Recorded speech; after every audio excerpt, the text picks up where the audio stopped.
একটা বাচ্চা পড়ে গেছে, তো বাচ্চা পথ শিশু, ওদেরকে প্রায়ই দেখবেন এখানে বসা থাকে, ওরা বিভিন্ন নেশা জাতীয় জিনিস খায়, তারপর নিজেদের ভিতরে মারামারি করে, কান্নাকাটি করে। দুঃখজনক, অত্যন্ত দুঃখজনক। প্রায় আমি দেখি এখানে আমাদের কতগুলো ইসে আছে, ওটার ভিতরে বসে কান্নাকাটি করে।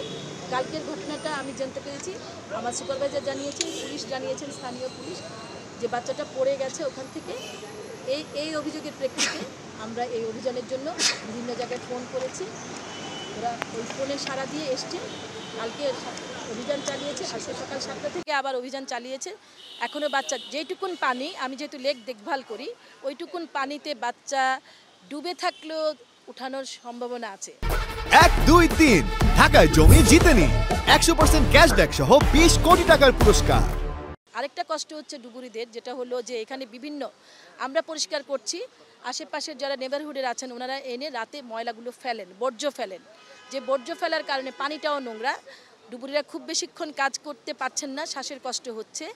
আমার ক্লিনার যারা আছে ওদেরকেও দেখবেন যে আমরা গামবুট এগুলো পরিয়ে বিভিন্ন প্রোটেকশন দিয়ে দিয়ে পার থেকে পরিষ্কার করাই।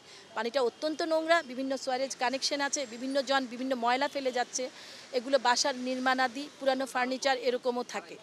তো যেটি বাচ্চার জন্য দুঃখজনক হলো যে এই পানিতে নেমে ওনারা অনেক কষ্ট করেছেন, কিন্তু মাঝে মাঝে এমনও হয় যে ওদেরকে আমরা এখানেও পাই যে বসে কান্নাকাটি করে এবং নেশা জাতীয় জিনিসে। কেউ এখন পর্যন্ত সাড়া দেননি, কেউ আসেননি, কেউ দাবিও করছেন না। আমি পাঠিয়েছিলাম করাইলে যে কেউ আছে কিনা, যে জানে কিনা, আমাদের লোক আছে সুপারভাইজার, বললো যে ম্যাডাম কেউ আমাদের কাছে এখনও কিছু দাবি করেননি।